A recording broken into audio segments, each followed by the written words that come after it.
அனைவருக்கும் வணக்கம். லட்சண்யா பண்ணையிலிருந்து உங்கள் மகேஸ்வரன். நாம இன்னைக்கு பார்க்கறது பார்த்தீங்கன்னா, இளம் குட்டிகளுக்கு அடர்த்தீவன பழக்கமுறை. நான் பார்த்தீங்கன்னா 15 நாள்ல இருந்து 20 நாளைக்குள்ள அடர்த்தீவன குட்டிகளுக்கு பழக்கிடுறோம். அந்த மண்ணு திங்கிற பருவத்துல ஈஸியா குட்டிகள் சாப்பிட்டுருதுங்க. இதுக்கு பார்த்தீங்கன்னா கோதுமை பூசா, துவரம்பட்டு போடுறோம். இது எல்லாமே ஒரு 5 டூ 10 குட்டிக்கு ஒரு கை அள்ளி போட்டு, அப்படியே கொஞ்சம் தூள் உப்பு போட்டுறோம்.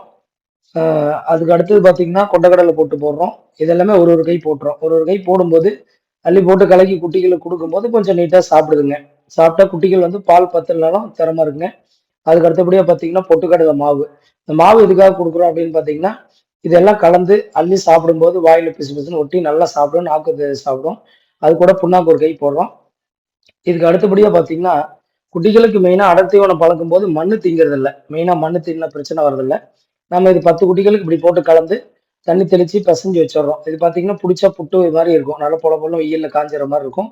குட்டிகளுக்கு எடுத்து வைக்கும்போது நீட்டா சாப்பிடுது. பாருங்க குட்டிகள் எப்படி சாப்பிடுதுன்னு பாருங்க. குட்டிகள வைக்கும்போது அழகா நீட்டா பொறுக்கிரும். இந்த குட்டி பார்த்தீங்கன்னா, 15 நாள்ல இருந்து 20 நாள் குட்டிகள். அழகா சாப்பிடும்போது உங்களுக்கு நல்ல ஒ எல்லா போஷாக்கும் கிடைக்கும். வீடியோ பார்த்த அனைவருக்கும் நன்றி, வணக்கம்.